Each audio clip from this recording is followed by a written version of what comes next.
Hey, Brian. Hi, friends. I'm glad you're joining me again today here at, well, does this world have a name? Brian, did we ever name it? I don't know. We should come up with a cool name, something that explains how awesome and pleasant, maybe, this world is. Anyways, if somebody at home could let me know what we should call this place, I would appreciate it.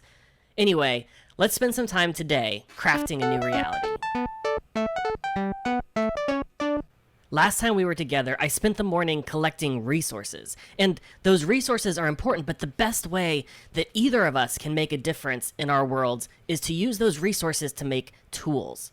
Right now, all I have is wood, but I can use that wood to make planks and a crafting table. I can then make wood tools that will help me collect more resources and build even better tools.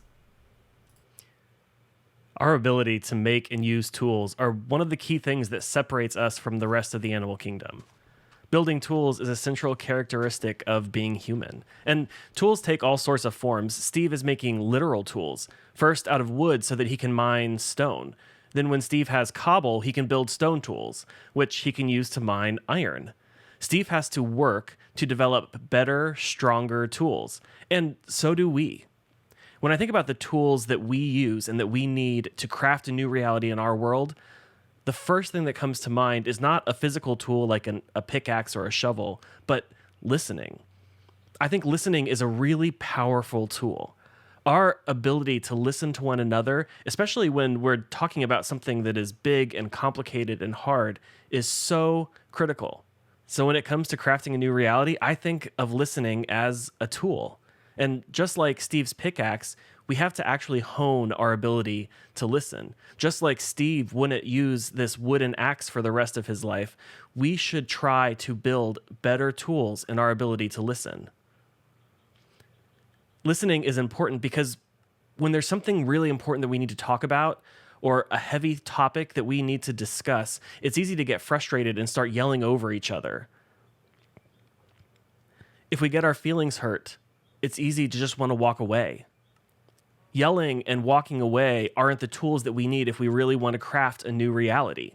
We need to practice talking about our problems and our hopes and our emotions, and we need to practice really listening to other people when we have these conversations, especially when we disagree. But listening is just one tool that we use to craft a new reality. There are so many other tools: learning, building, dreaming, working together, protesting, planning, organizing. All of these tools need to be developed. And we need to use all of these tools if we actually want to craft a new reality. So this summer, what are some of the tools that you want to try to develop? Maybe it's a physical tool that you want to build or understand. Or maybe it's something more symbolic. What are you going to work on this summer? How are you going to use the tools that you have to craft a new reality in our world? Brian, look, I've done so much today. I was able to build some really awesome tools. I even built an oven to smelt iron into steel and then made some steel tools. It's been a hard day, but it feels so great that I was able to do so much. That's awesome, Steve. Brian, will you watch the sunset with me? Of course, I'd love to. And while the sun is setting, let me just say this. Until we meet again, Steve and I hope that you will try hard, really hard, that you will be well, really well, and that you will do good. After all, it was the Lorax who said, unless someone like you cares a whole awful lot, nothing's going to get better. It's not. I love you, and I'll see you guys next time.